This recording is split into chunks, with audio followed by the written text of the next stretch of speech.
COVID-19 is still with us. The disease, which has severely impacted lives and livelihoods the world over, has killed more than 3 million people. It has changed the way we live and interact with each other. While many countries have eased restrictions, individuals are faced with the daily reminders to limit physical contact by social distancing. Masks are now a part of daily attire for most, and hand washing and sanitizing are a multiplied feature of daily personal hygiene. Many frontline workers died in the heart of the pandemic. However, as countries reopen for trade and travel, hospitality industry workers now fall into this category of frontline. There is pent-up demand for travel after complete lockdown restrictions have been lifted and vaccines have become available, and although the numbers are not what they used to be pre-COVID, the travel buzz is getting louder and the traffic is steadily increasing. The question is, are our hospitality workers ready for the influx? Vaccination is the key answer to this question. The Ministry of Tourism recently conducted a survey amongst hospitality industry players, transportation service operators, hotel workers, vendors, store and tour operators with a view to understanding perceptions of the need to be vaccinated to ensure a safe return to the business of hospitality. The findings of the survey concluded that the concerns of hospitality industry workers fell more or less into these categories. How are the vaccines made? How quickly the COVID vaccines were made? Adverse side effects, mainly blood clots, and the availability of other types of vaccines. Here are the answers.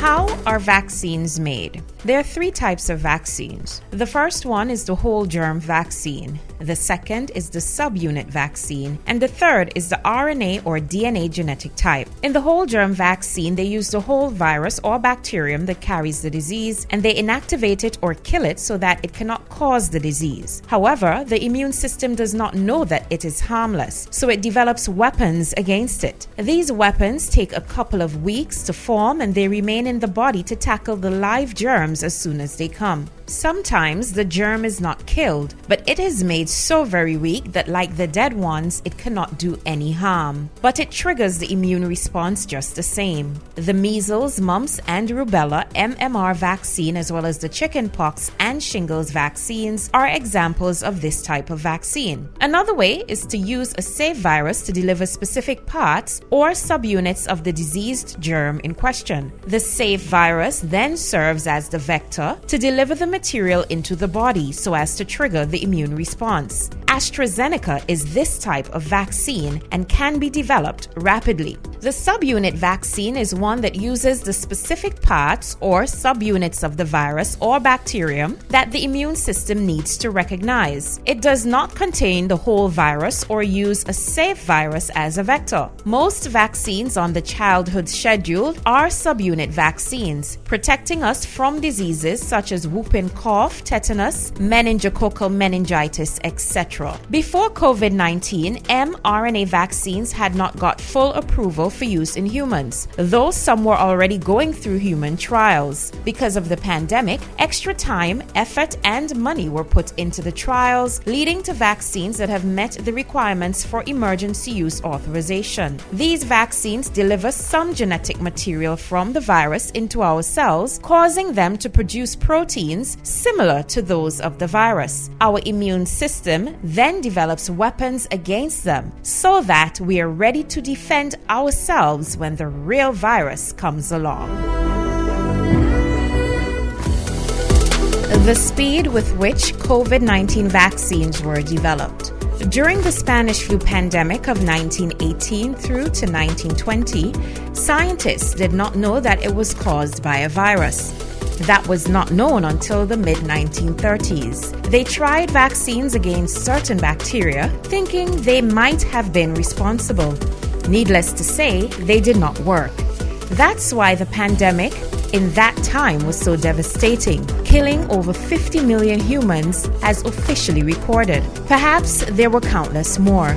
It kept killing until herd immunity was reached by infection. With COVID-19 vaccines, there was pre-existing knowledge of coronaviruses. Scientists already had detailed knowledge of the coronavirus family. There are several human coronavirus species known to cause illness. In recent times, we had the SARS epidemic and the MERS epidemic, both caused by coronaviruses, and scientists were already preparing for any that might cause another epidemic or pandemic. So, as soon as China provided the genetic sequencing for this hitherto unknown member of the family, there wasn't much more to do in terms of creating vaccines. Only the time for trials was necessary.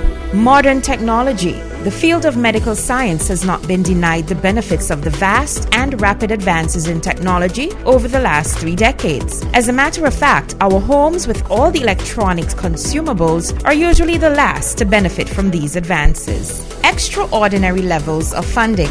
Because of the severe global economic impact of COVID-19, in this modern time of extensive global interconnectivity, an extraordinary amount of funding was made available for the development of the vaccines.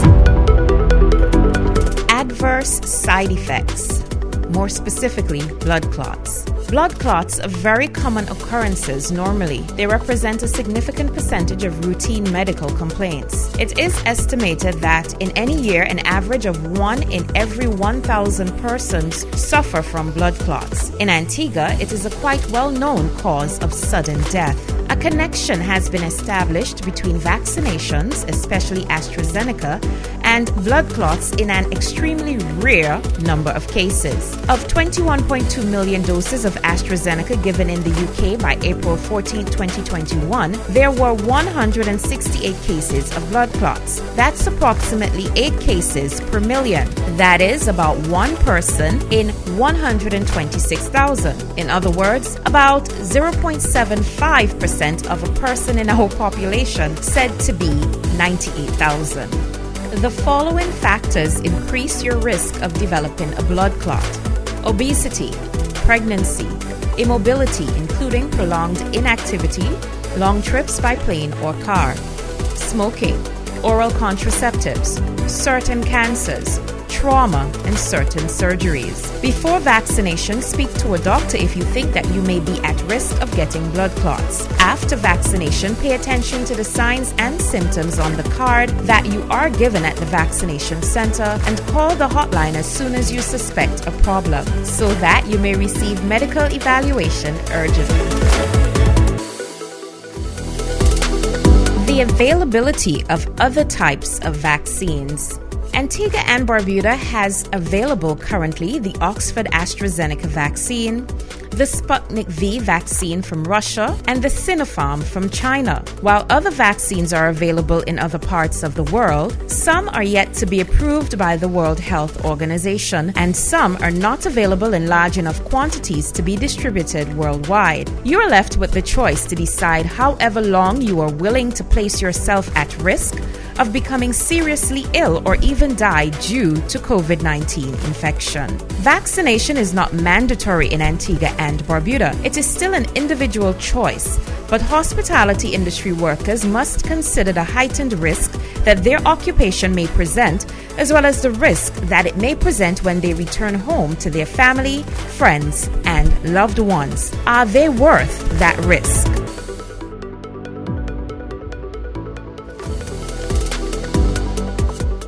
We have less than 1,500 confirmed cases of COVID-19 so far in Antigua, with 40 plus deaths. Several have been hospitalized in serious condition, and some are permanently damaged in some way. The vaccine prevents serious illness, necessity for hospitalization, and death. Immunity by infection may be limited, and it is with the risk of serious illness and permanent organ damage. Significant damage may be done to the lungs, heart, kidneys, and brain. Persons with a high level of contact with visitors from overseas, whether at a port of entry, at accommodations, in recreational activity, in transportation, or in-person commercial transactions, are at a significantly higher risk of exposure to infection than are most people. The risk is only secondary to that of healthcare workers. It only takes one infected visitor to cause an outbreak among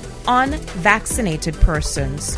Hospitality industry workers, get vaccinated today. This is a message from the Ministry of Tourism and Investment.